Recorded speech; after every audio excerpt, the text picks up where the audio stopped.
and there's a connection to the mafia, and then it's like, oh, okay, this is starting to get interesting. And so little by little, just calling archives and trying to see if we could locate anybody from these letters. We, kind of assumed that, these people would be very, very old if they were still alive, and what were the chances of finding them.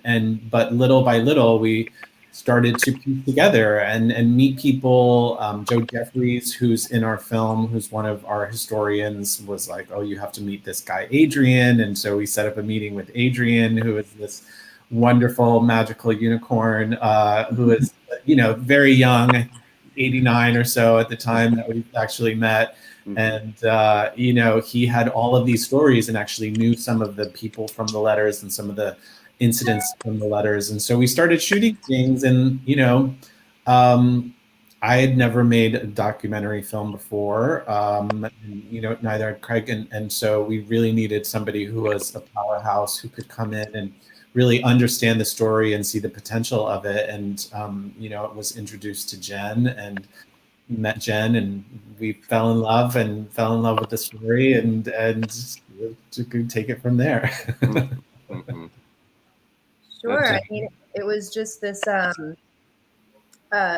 it was so exciting. I mean, I think that, it was definitely something, it was a story that hadn't been told before. There was little to nothing on this decade of LGBTQIA history. And I was so blown away by the interview that Michael and Craig had done with Adrian. It was like, if there's more of this, let's do it. Let's just find him. And so we went on that journey, and we hired the help of a PI to help find us, to help, again, in the letters, there was only drag names, maybe not real names, maybe an address, maybe a birthday. It was a lot of digging and research and calls. And so eventually we were able to find 9 people, 9 queens that lived during that time, all in their 80s and 90s, who were able to reconstruct that 10 years of missing history for us. Wow. Yeah, that's amazing. And did was Adrian the one who talked about, was he actually in the film? I wrote down a bunch of them. Was he? Yeah, Adrian is from Cuba originally. Okay, yes. Very funny character. He's the one who actually goes to the Direct March with us. I think he was like 90 at the time. Got it. Yeah. Cool. Yeah, that's good. And what was it like actually when you get the phone call? Would you actually reach, one of these like incredible people? They're like, hey, I'm doing a story about your life from like 60 years ago. Yeah. How did that work out? I mean, yeah, it was funny because one of the letter writers, as Jen mentioned, there weren't a lot of very full, detailed information in the letters. Like, so there might be a partially, a return address, or somebody, says like, oh, this week is my birthday. And you look at the date on the letter and go like, okay, so we know like this person was, maybe this was their first name, maybe they lived here, maybe this was their birthday. And so it was really just a lot of like putting these puzzle pieces together. But I remember when the very first phone call that I made, I just, had spent all night on Google and was very, very sure that I had found this one letter writer. And so I called, waited till the next morning because it was late at night, and called, and I said, oh my God, blah, blah, blah, I found these letters, and da, da, da, da, and, and just like getting all this information. And he's just like, who is this? And why are you calling me? And why do you know all this stuff about things that I wrote about in my 20s?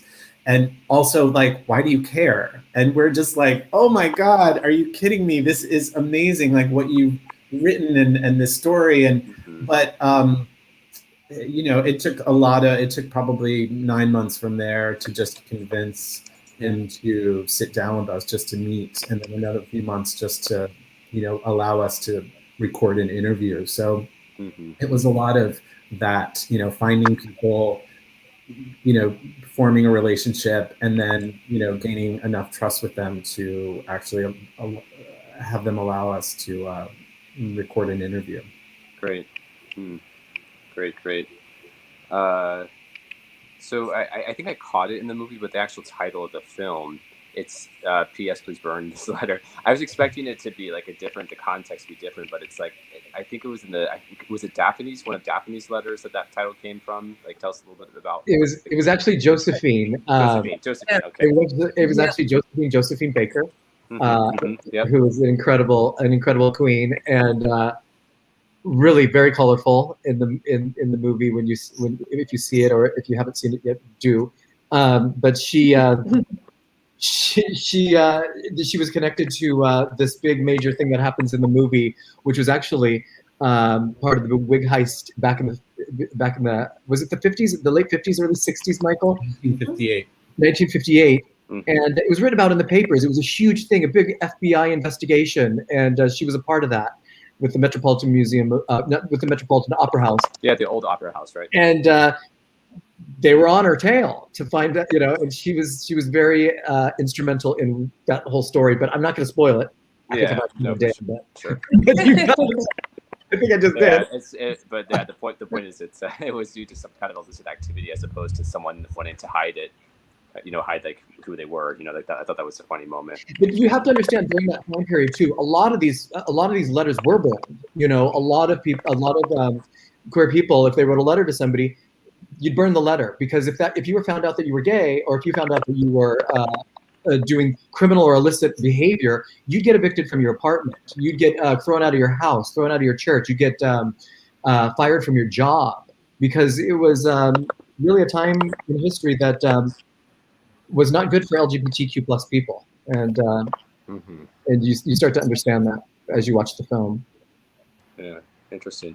Would each of you, if you mind, do you have I'm not going to ask you to make you choose your children, but like, do you have a favorite character that you kind of learned about, or is there one that particularly touches you? Maybe Jen, we can start with you, then go to Michael and Craig. Oh, that is such a hard question. I mean, I am so incredibly in love and obsessed with all of our queens, and their bravery to share their stories and their trust in us to tell them. I mean, I'm just thinking. I think the most emotional one. Maybe choose the one that surprised you the most, or did something that. Or sorry, I cut you off. Sure. I have to say that probably the most emotional for me was Terry Noel, her story. I think that there's just so little to no story. I mean, trans history is, I think, even more well, it is even more rare than a lot of these stories. So I think for her to have gone and transitioned as early as 1961 and talk about that process, that was something that I remember sitting in that interview and I was trying to keep it together the entire time and looking at Michael and be like, hey, keep it together, because it was such a beautiful moment and just heroic in so many ways. That'll just be one of those moments in my career that I always remember very strongly. Yeah, I mean, there's a very powerful moment, I think, in the interview where they say, like, her friends are like, why would you do this to yourself? I think they may equate it, basically, you're like mutilating your body. And she says that, in spite of that pain, the pain I'm going through now is so much worse, and that to go through this, the joy. Yeah, no, it is. It's a really nice moment. I mean, she's a very touching, very, very touching character. Yeah. Michael, who's your favorite moment? Yeah. It's so hard to say, but what I'll say in sort of general terms is that, I think there are a lot of myths about gay life in the era, in the years before Stonewall, when, there's like this idea that gay pride started at Stonewall and kind of moved forward. And, reading the letters, meeting these people like Terry, like Adrian, like Michael and Todd, you get the sense that they were not ashamed. They weren't closeted. They weren't embarrassed about who they were. They were very well-adjusted people who, had careers and friendships and long-term relationships.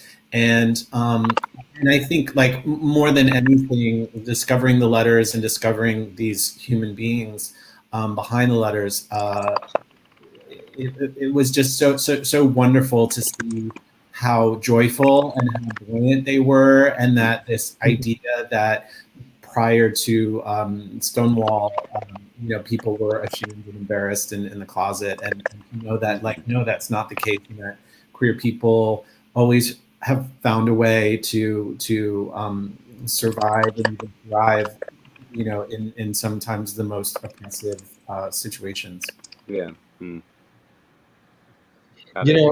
I would have to say, if I was thinking back from the very beginning, when we discovered the letters and we were going over the letters, I think if I was going to relate to one of the subjects in the film, one of the queens the most, I think I would be closest to Daphne.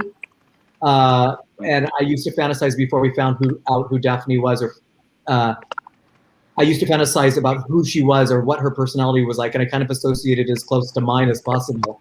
But then, as we started to, discover the different people and the different interviewees and subjects in our film, and get to know them, it was sort of like we were like these little kids on the yellow brick road, and around every corner we meet a new character that was just as fascinating as the one we had met before. And I think that I don't think I can really make a Sophie's choice, but I can say I probably relate to the character of Daphne the most because I'm closest with that personality. Interesting. No, it's fascinating. It's fascinating. Yeah, I mean, I think you, maybe Jen touched on this a minute ago, but kind of like the different types of personalities and the different types of things, like how people, how these different, I'm going to say women were, I guess, perceived themselves at the time, but I thought it was really interesting how in the interviews they're saying things like, well, we differentiated ourselves from like what you would call like a drag queen. We were female impersonators. So tell us a little bit about like kind of what that, kind of from the history, what was that view like? Because I thought that was really kind of intriguing, that they really saw themselves like different from like what we would call today like a modern, almost like drag queen.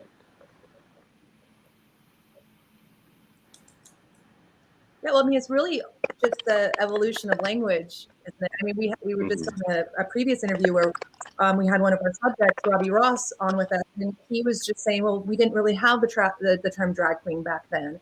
So, as things evolved and drag queens became more associated with people who got dressed up in drag that didn't have an act or who didn't get paid. Basically, they were more, they would go out for a night on the town. Whereas the mimics, the female impersonators, they had an act, they were in a show, they got paid for their craft. So language has really just evolved. I think it has just overall, it really has. And so if anything, it's kind of a little lesson in that evolution, and to have those conversations and find out what people prefer to be called. So, Doorbell. Wow, here go the dogs. It's the whole thing. Right. Michael, Craig, anything you'd want to add on that, or? With regard to the drag queen versus the female impersonators. Yeah, and I think also what's interesting is this idea that like there was like live orchestras. I mean, it sounds like a really upscale affair that you went to. People even if people were kind of almost like in a way initially like almost like gawking at them, but it was this very upscale affair to go to. People that looked like black tie, really high profile. Heterosexual people were frequenting, I guess, the 82 and the I forget the name of the other club, but they made it clear that these were very upscale affairs, and that again, like live orchestra, very, very, a very polished performance. Yeah. I think it was really the difference between being an artist and an entertainer versus being somebody who, so the artists and the entertainers consider themselves female mimics or femme mimics or. And they were the artists. They got paid to do what they did. It was a craft, as George Ross said.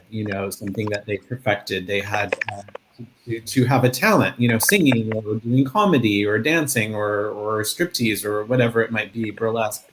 Versus somebody like Claude or even Daphne, who was somebody who got dressed up and went out to bars and went to the balls, and it was more of a, I don't want to say a hobby, but it wasn't a profession. It was something that they did on the side. And in the case of Claude, he realized that being down and out and not having a home and not having a place that he could go to, that drag offered him, not just acceptance in certain circles and ability to like go into a club and have somebody buy you a drink and treat you nicely, but also that he could turn tricks and make more money doing that in drag versus out.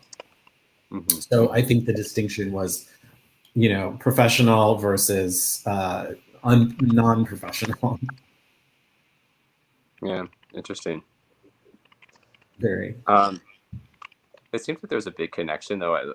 One thing that surprised me was the connection, I guess, between the mob, I guess, and like the abilities for these like I found the name of it. I guess it was the Coconut Village was the other club that they talked about. The Coconut Grove.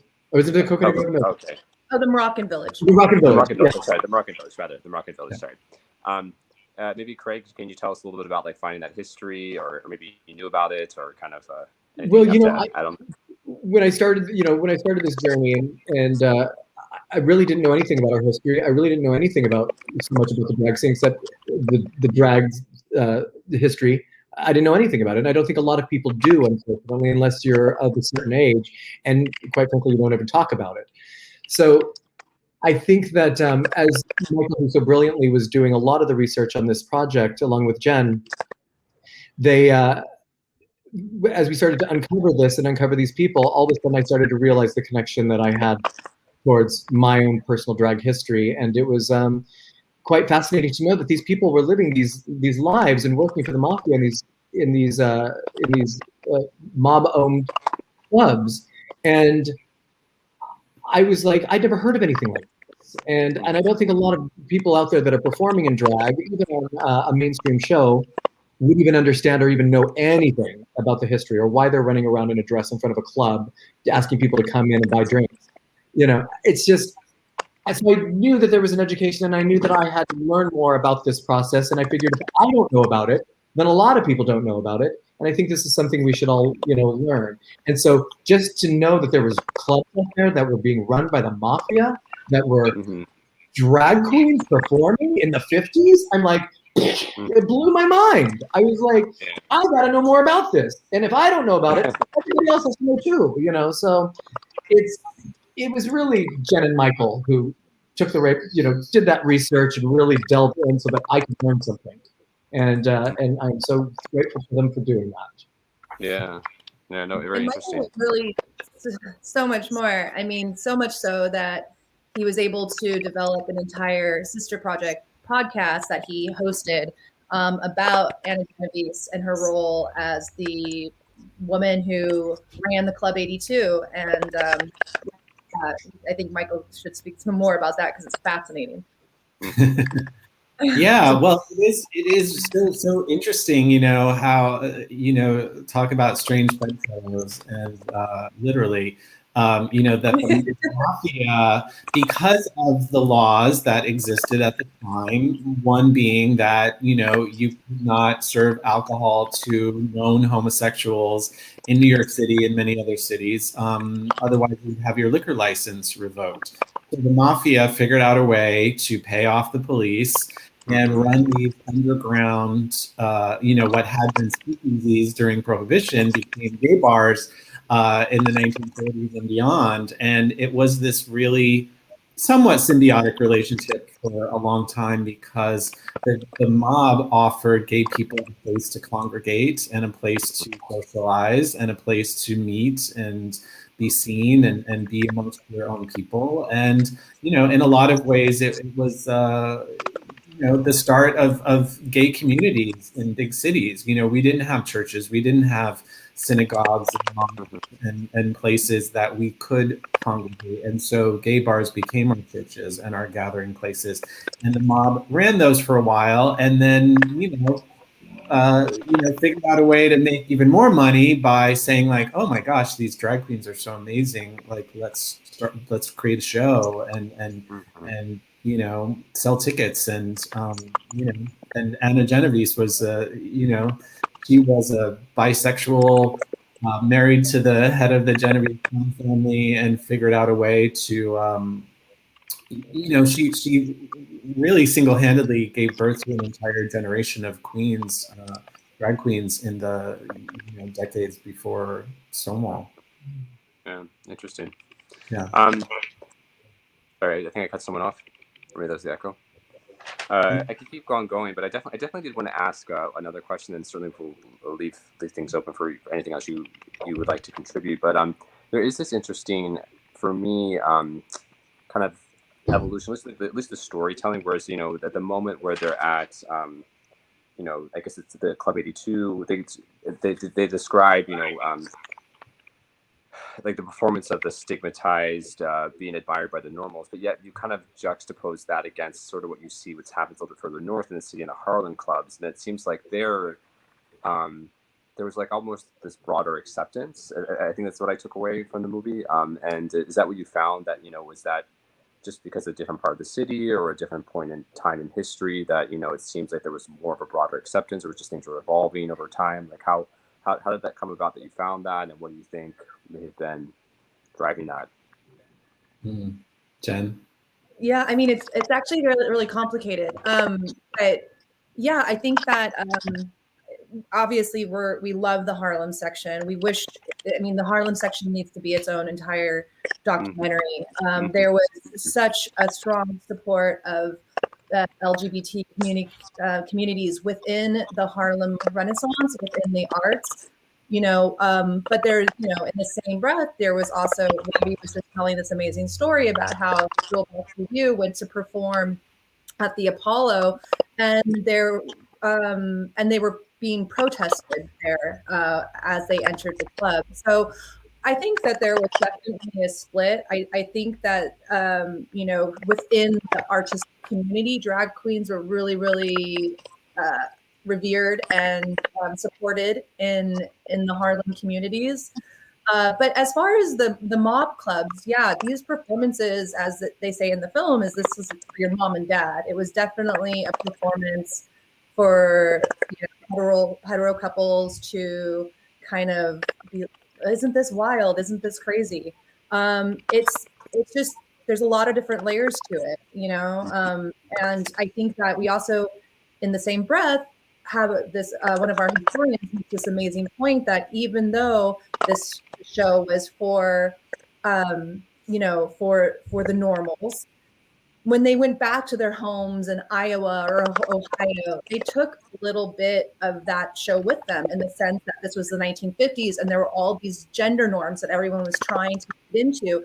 And here you had these performers who broke all those rules. They were beautiful women, but they were still men. And it kind of, even if that just a little bit opened your minds and that went home, with them, that it was progress. It was small progress, but it was still progress. And so I just think that there's so many sides to that question, really. But yeah, Harlem was a mecca for this time, and I wish that we could, you know, that's when the movie's 90 minutes and we have to, like, you know, include it, but it should be its own film. Definitely for part 2, for sure. Part 2, yeah. Right. Great. So that's actually that's actually great. Your comment there about sort of like some almost takeaways is a great segue to really just to my final sort of round robin question. But you know, there's a lot in this film, a lot that people can kind of take away. But is there, you know, for each of you, is there something in particular you'd want the audience to really get out of seeing? You know, P.S. burn this letter, please. That, you know, maybe wouldn't necessarily you see right away, or something in particular, a particular message or takeaway you'd want them to have? I can start there. I think, you know, being somebody who you know works on Drag Race and is in touch with a lot of, you know, modern queens, something that all of the queens that we interviewed, you know, we'd ask them, like, what do you think about drag queens on television today? And all of them said, you know, if you had told us 1955 that there would be drag queens on TV, A, B, being celebrated and having hit television shows, they wouldn't have believed you because it was so, subversive and so underground, and also like something that wasn't really even that much accepted by the gay community. Forget about the mainstream community. And so I think more than anything, I feel like modern queens and drag performers really owe such a debt of gratitude to the people from this film who really risked their lives. Some of them went to jail, some of them got beat up, some of them lost a lot and sacrificed, and yet they continue to do their craft and their art form and continue to do drag and take the knocks. And it's because of what they did that we do have drag queens on television today, and that there is this mainstream acceptance. Like the queens of today really do stand on the shoulders of the brave people from our film. For me, I think it's important to understand that as an LGBTQ person, I realized that during this journey that there really is no education out there for LGBTQ history. And one of the takeaways that I hope that people learn is that that by watching this film and that hopefully this film opens the door for other sort of content out there so that we can have a connection to who we are. Because I firmly believe that once you have a connection to your past, you feel like you belong. And I think a lot of LGBTQ people haven't really ever felt like they belonged before because they have no connection to their history. And I'm hoping that this film opens the door so that we can have more projects out there like this, so that we can have more education for the LGBTQ community and more outreach for this type of education. So I just really think that that's important. And I also want to say it's important to understand that drag is an art form, not a fetish. And once you make that distinction, it'll be very clear that people should be allowed to express themselves any way they want, as long as they're not hurting themselves or hurting anyone else in the process. Right. Yeah. Amen. Excellent. Yeah, and then just kind of building off what Craig said, I mean, I think that we have this amazing quote in the beginning of the film, just from Michael Henry Adams, saying that, when you are from a marginalized community, when you are Black or brown or a woman or gay, that history doesn't necessarily, it's not that available to you. It doesn't exist. And I think that we do have a responsibility to explore and write ourselves back into it. And that's what we really wanted to do with this film. I think it's really, again, building up on Craig said, that it is important to know where we come from and understand our history, whatever that history might be. Mm-hmm. Wonderful. Well, Jen, Michael, Craig, it's been a real honor having you. But I'm really excited because I actually have one little surprise for all of you. And so, Joe, please jump in or text me if I'm saying this incorrectly. But I did find out that the film was actually the winner of an OUTshine Award. For the jury selection. So we're really, really pleased to share with you that news. So congratulations on that. Oh, thank you so much. Thank you. Yeah. So wonderful. Do we know what award? It's the jury award. Let me just confirm here. So Best Wow. Oh my God. Wow, that's so wonderful. The best documentary is what Joe was telling me. So thank you. Oh my God, that's so amazing. Thank you so much. That is amazing. Richie, come here. Richie, this is Richie Koenigsberg, our executive producer, my partner of 26 years. Who made behind this. Hi, Richie. Michael, Jen, tell him Richie. We just won the best doc at OUTshine. Oh my God, congratulations. Oh, that's amazing. Thank you so much. Oh. Great. Oh, thank you. Thank you so much. Thank And, yeah, great. Well, thank you and congratulations. Thank you, OUTshine. Yes. Oh. Yeah. Yeah, we wanted to catch you on camera for that moment. I'm actually getting like a little. I'm crying a little bit. It's a lot of work. Yeah, no, an amazing film. So thank you both. So thank you all of you, and for the wonderful film, and for our audience. If you haven't already seen it, hopefully definitely make sure you do check out P.S. Burn This Letter, please. Excellent film. Thank you again to Jen, to Michael, and to Craig for being here. Special thanks to our wonderful, brilliant programmer Joe, who has been running the back of house for this interview, and. Congratulations and best of luck for your next endeavors. Thank you. Oh, thank you. That's awesome. Great. Thank you. The best thing about history is to be able to go back in the past to discover yourself. And the great difficulty for we who are marginalized is you look at what is purported to be history and we're invisible, we don't exist.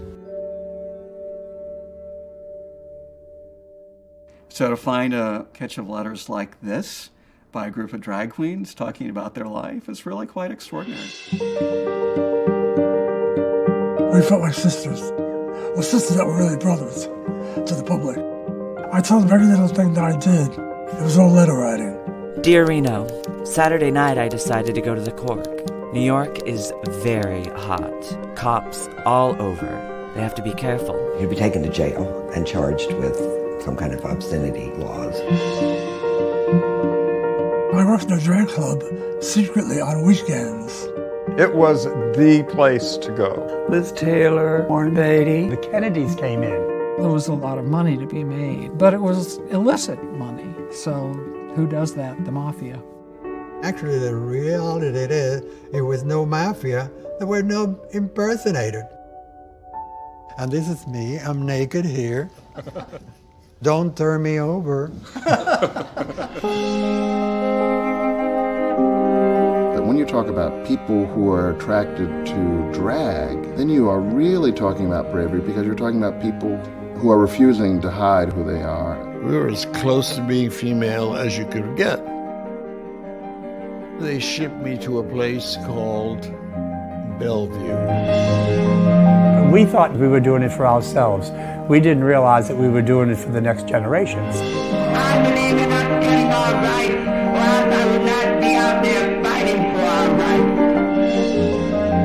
rights. This is real gay history in black and white.